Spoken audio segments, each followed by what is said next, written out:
ನೋಡಿ, ಸಾವು ನಿಶ್ಚಿತವಾಗಿ ಆಕಸ್ಮಿಕವಾಗಿ ನಾವು ಹುಟ್ಬಿಡ್ತೀವಿ. ಸಾವು ಖಂಡಿತ, ನಾವಿಲ್ಲೆಲ್ಲರೂ ಸಾಯೋರೆ.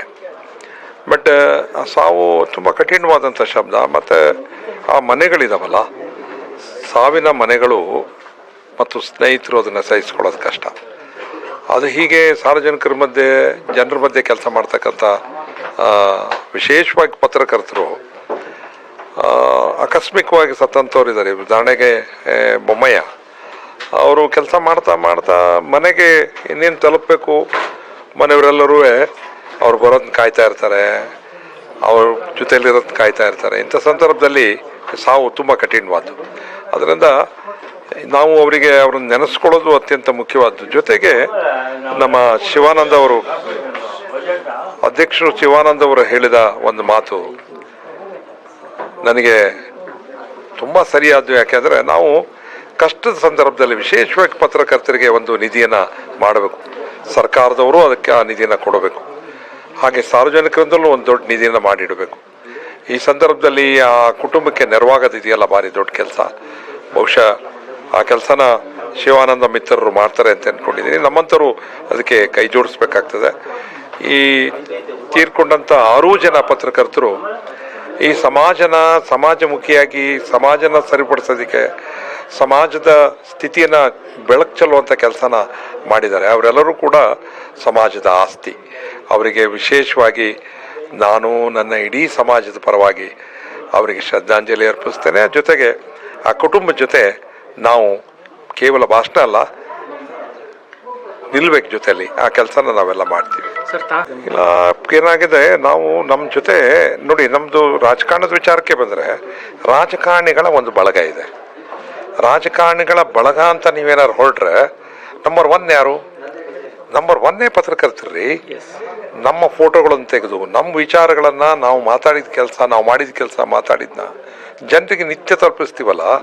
ಹಾಗಾಗಿ ನಮ್ಮ ಮುಖವಾಣಿ, ನಮ್ಮ ಇನ್ನೊಂದು ಮುಖನ ತೋರಿಸುವಂಥವ್ರು ಪತ್ರಕರ್ತರು. ಹಾಗಾಗಿ ನಾನು ಎಲ್ಲ ರಾಜಕಾರಣಿಗಳಿಗೆ ಹೇಳೋದು, ನೀವು ಮುಂದೆ ಬರಬೇಕು.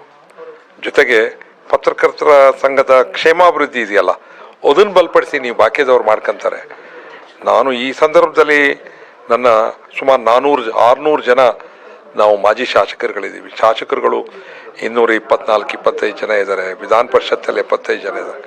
ನೀವು ಪತ್ರಕರ್ತರ ನಿಧಿಯನ್ನು ವಿಶೇಷವಾದ ಆಸಕ್ತಿ ಮಾಡಿ ಅದನ್ನು ಬಲಪಡಿಸ್ಬೇಕು ಮತ್ತು ಆ ಕುಟುಂಬನ ರಕ್ಷಣೆ ಮಾಡೋದಕ್ಕೆ ನಮ್ಮ ಕರ್ತವ್ಯನ ಪಾಲಿಸಬೇಕು ಅಂತ ನಾನು ಈ ಸಂದರ್ಭದಲ್ಲಿ ನನ್ನ ರಾಜಕಾರಣಿ ಮಿತ್ರರಿಗೆ ನಾನು ಮನವಿ ಮಾಡ್ಕೊಳ್ತೀನಿ. ಕರ್ನಾಟಕ ಕಾರ್ಯನಿರತ ಪತ್ರಕರ್ತರ ಸಂಘದ ವತಿಯಿಂದ ಪ್ರತಿ ಸಂದರ್ಭದಲ್ಲೂ ಕೂಡ ನಮ್ಮ ಜೊತೆಯಲ್ಲಿ ಇದ್ದು ಸೇವೆ ಸಲ್ಲಿಸಿ ಅಗಲಿದಂಥ ಪತ್ರಕರ್ತರಿಗೆ ಶ್ರದ್ಧಾಂಜಲಿ ಸಲ್ಲಿಸುವಂಥ ಕೈಂಕರ್ಯವನ್ನು ಪ್ರತಿ ಸಲ ನಾವು ತಪ್ಪದೆ ಮಾಡ್ಕೊಂಡು ಬರ್ತೀವಿ. ಈ ಬಾರಿ ಹೆಚ್ಚು ಜನ ನಮ್ಮನ್ನು ಅಗಲಿದ್ದಾರೆ. ಈಗಾಗಲೇ ಅಲ್ಲಿ ಪಟ್ಟಿಯನ್ನು ನೋಡಿದಿರಿ. MM ಪಾಟೀಲ್ ಸೇರಿದಂತೆ ಶಿವಕುಮಾರ್, ಹಾಗೆ ದೊಡ್ಡಬೊಮ್ಮಯ್ಯ, ಹೊನ್ನೋಡಿ ಪ್ರಭಾಕರ್ ಸೇರಿದಂತೆ ಎಲ್ಲ ನಮ್ಮ ಸ್ನೇಹಿತರುಗಳು, ಧರ್ಮಪುರ ನಾಗಶೆಟ್ಟಿ ಧರಂಪುರ್, ಹಾಗೆ ಭೀಮಸೇನ ಪದಕಿ, ಹೀಗೆ ಎಲ್ಲರೂ ಮತ್ತು ಪತ್ತಾರ್, ಈ ಥರ ಎಲ್ಲರೂ ನಮ್ಮನ್ನು ತುಂಬ ಜನರು ಅಗಲಿದ್ದಾರೆ. ಅಂಥವ್ರೆಲ್ಲರಿಗೆ ನುಡಿ ನಮನ ಸಲ್ಲಿಸುವಂಥ ಕಾರ್ಯಕ್ರಮವನ್ನು ಮಾಡಿದ್ವಿ. ನಾವು ಸತ್ತ ಮೇಲೆ ಏನೂ ಕೊಡಲಿಕ್ಕಾಗಲ್ಲ ಅವರಿಗೆ. ಅಟ್ಲೀಸ್ಟ್ ಸತ್ತ ನಂತರ ಅವರ ದುಃಖದಲ್ಲಿ ನಾವಿದ್ದೀವಿ, ಅವ್ರ ಜೊತೆಯಲ್ಲಿ ನಾವಿದ್ದೀವಿ ಅಂತೇಳಿ ಅವ್ರ ಬಗ್ಗೆ ಅವರ ಒಡನಾಟ ಇಟ್ಕೊಂಡವ್ರನ್ನ ಮಾತನಾಡಿಸುವಂಥದ್ದು, ಆ ಮೂಲಕ ಶ್ರದ್ಧಾಂಜಲಿ ಸಲ್ಲಿಸುವಂಥ ಕೆಲಸವನ್ನು ಇವತ್ತು ಮಾಡಿದ್ದೀವಿ. ಜೊತೆಗೆ ಅವರ ಕುಟುಂಬಕ್ಕೆ ನೆರವನ್ನು ಕೊಡುವಂಥ ಕೆಲಸವನ್ನು ಕೂಡ ನಾವು ಮಾಡಿದ್ದೀವಿ. ಈಗಾಗಲೇ ನಮ್ಮ ನಾಗಶೆಟ್ಟಿ ಧರಂಪುರ್ ಅವರ ಕುಟುಂಬಕ್ಕೂ ಕೂಡ ಮೊನ್ನೆ ಅಷ್ಟೇ 10,000 ರೂಪಾಯಿ ನೆರವನ್ನು ಕೂಡ ನಾವು ಸಂಘದಿಂದ ಕಳಿಸ್ಕೊಟ್ವಿ. ಈಗ ದೊಡ್ಡಬೊಮ್ಮಯ್ಯ ಅವರ ಕುಟುಂಬಕ್ಕೂ ಕೂಡ ನಮ್ಮ ಆಪತ್ ಬಾಂಧವ ನಿಧಿಯಿಂದ 29,500 ರೂಪಾಯಿ ಕಲೆಕ್ಟ್ ಆಯಿತು. ಅಷ್ಟನ್ನು ಬೈ ಚೆಕ್ಕಲ್ಲಿ ಕೊಟ್ಟಿದ್ದೇವೆ.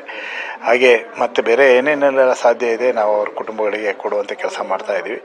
ಇವತ್ತು ಅಗಲಿದಂಥ ಪತ್ರಕರ್ತರು, ಅಷ್ಟೂ ಜನ ಪತ್ರಕರ್ತರಿಗೂ ಕೂಡ ಶ್ರದ್ಧಾಂಜಲಿ ಸಲ್ಲಿಸುವಂಥ ಕಾರ್ಯಕ್ರಮವನ್ನು ಮಾಡಿದ್ದೇವೆ. ಅವರಿಗೆ, ಅವರ ಕುಟುಂಬಕ್ಕೆ ಧೈರ್ಯ, ಶಕ್ತಿ ಎಲ್ಲವನ್ನು ಕೊಡಲಿ ಭಗವಂತ ಅಂತೇಳಿ ಪ್ರಾರ್ಥನೆ ಮಾಡ್ತೀವಿ. ಅವರ ಆದರ್ಶಗಳನ್ನು ಪರಿಪಾಲನೆ ಮಾಡ್ಕೊಂಡು ಹೋಗುವಂಥ ಕೆಲಸವನ್ನು ನೀವು ಸೇರಿ ಎಲ್ಲರೂ ಮಾಡೋಣ. ಸರ್, ಎಲ್ಲೊಂದು ಕಡೆ ಆಳುವ ಸರ್ಕಾರಗಳು ಪತ್ರಕರ್ತರನ್ನ ಬಳಸಿಕೊಂಡು ಬಿಸಾಡ್ತವೆ. ಆದರೆ ಈ ಒಂದು ಕರ್ನಾಟಕ ಕಾರ್ಯನಿರತ ಪತ್ರಕರ್ತರ ಸಂಘ ಸದಾ ಅವರ ನೋವು ನಲಿವು ದುಃಖಕ್ಕೆ ಒಂದು ಸ್ಪಂದಿಸ್ತಾ ಇದೆ. ಇದರಲ್ಲಿ ಹೇಗೆ ತಮಗೆ ಸ್ಯಾಟಿಸ್ಫ್ಯಾಕ್ಷನ್ ಇದೆ? ಅಧ್ಯಕ್ಷರಾಗಿ ತಾವು ಕ್ರಮೇಣವಾಗಿ ಎಲ್ಲರ ಒಂದು ಹಿತಕ್ಕಾಗಿ ಅಲ್ಲ, ಇದು ನಮ್ಮ ಜವಾಬ್ದಾರಿ. ಜೊತೆಗೆ ಪತ್ರಕರ್ತರೆಲ್ಲರೂ ಸೇರಿ ನಮಗೆ ಕೊಟ್ಟಿರುವಂಥ ಜವಾಬ್ದಾರಿಯನ್ನು ಅತ್ಯಂತ ಶ್ರದ್ಧೆಯಿಂದ ಪ್ರಾಮಾಣಿಕವಾಗಿ ಮಾಡಲೇಬೇಕಾದ ನಮ್ಮ ಕೆಲಸ ಇದೆ. ಆ ನಿಟ್ಟಿನಲ್ಲಿ ಮಾಡ್ತಾಯಿದ್ವಿ. ನಾನು ಆಗಲೇ ಹೇಳಿದೆ, ಈ ಜೀರೋ ಇದ್ದ ಅಕೌಂಟಲ್ಲಿ ಇವತ್ತು ಪತ್ರಕರ್ತರ ಕ್ಷೇಮಾಭಿವೃದ್ಧಿ ನಿಧಿಗೆ 1,01,36,000 ರೂಪಾಯಿಯನ್ನು ಜಮೆ ಮಾಡಿದ್ದೇವೆ. ಅದರ ಬಡ್ಡಿ ಹಣದಲ್ಲಿ ಪ್ರತಿ ತಿಂಗಳ ಬೇರೆಯವರಿಗೆ ಅದರ ನೆರವನ್ನು ಕೊಡಿಸುವಂಥ ಕೆಲಸ ಮಾಡ್ತಾಯಿದ್ದೀವಿ.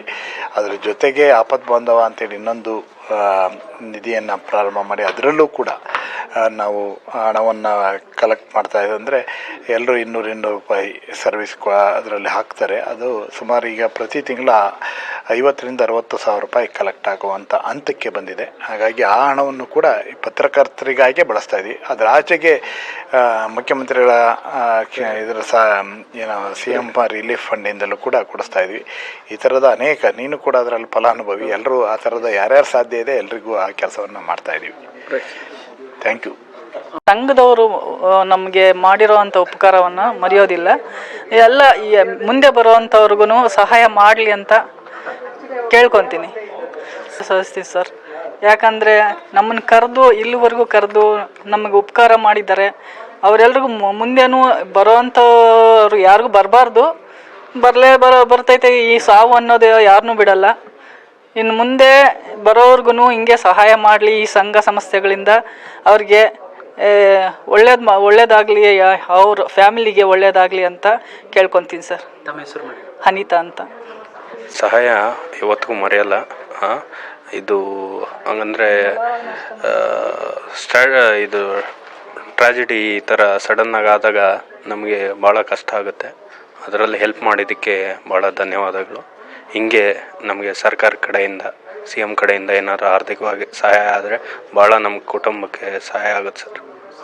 Thank you. Hemant Kumar sir.